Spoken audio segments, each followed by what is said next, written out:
Malam turun cepat di lereng Dieng yang dingin. Langit sebenarnya penuh bintang. Tapi kami tak punya waktu untuk menikmatinya. Napas kami tersengal. Memburu, menyusuri jalan setapak yang hanya dikenal oleh para leluhur. Di kejauhan, dengung mesin drone pengejar masih samar terdengar. Mereka tidak akan menyerah begitu saja. Sedikit lagi.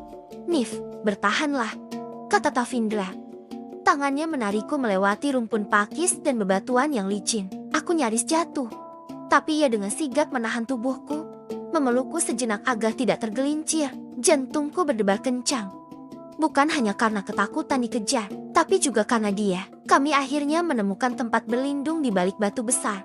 Tav melepaskan tasku dan mengeluarkan sebuah kotak kecil dari sakunya. Perangkat itu terlihat kuno dan usang, tapi memancarkan cahaya hijau samar. Dengan cepat, ia menyambungkan kabel dari kotak itu ke tablet kecil yang selalu dibawanya. Ini satu-satunya cara kita bisa lolos.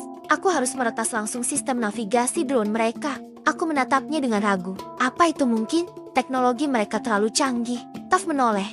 Matanya tajam tapi penuh keyakinan. Sistem mereka memang canggih, tapi tetap dibangun oleh manusia. Dan aku, salah satu yang ikut mendesainnya. Dulu aku tidak pernah tahu semua ini akan dipakai untuk memburu sesama manusia. Jemarinya menari cepat di atas layar sentuh.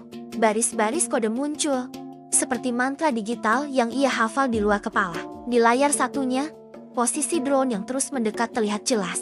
Satu titik merah berkedip. Semakin dekat. Aku hanya punya satu kesempatan. Doakan aku berhasil. Nif, aku tak bisa berkata apa-apa. Aku hanya bisa menatap punggungnya yang tegang, dan dalam hati aku berdoa, bukan hanya untuk keselamatan kami berdua, tapi juga untuk Tav agar ia tidak menyerah pada dunia yang telah membuatnya hancur. Detik berikutnya, Tav menekan sebuah tombol. Seketika, layar di hadapannya memutih. Kemudian, hening. Dengung drone yang tadi memburu kami kini menghilang. Udara di sekitar kami menjadi sunyi. Tav menatapku. Senyumnya nyaris tak terlihat karena peluh yang membasahi wajahnya. Mereka buta sekarang, ucapnya pelan. Aku berhasil memutus sistem navigasi mereka selama beberapa jam. Aku tidak tahu harus berkata apa. Tubuhku bergerak sendiri, melangkah pelan dan memeluknya dari samping. Terima kasih, Tav.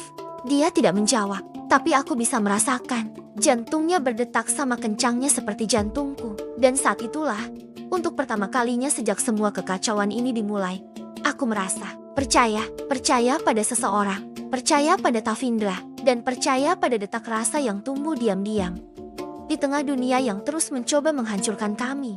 Cerita ini baru saja dimulai. Jika kalian penasaran dengan kelanjutan kisah Nif dan Tavindra, jangan lupa untuk subscribe channel ini dan nyalakan loncengnya. Terima kasih sudah menonton. Sampai jumpa di episode selanjutnya.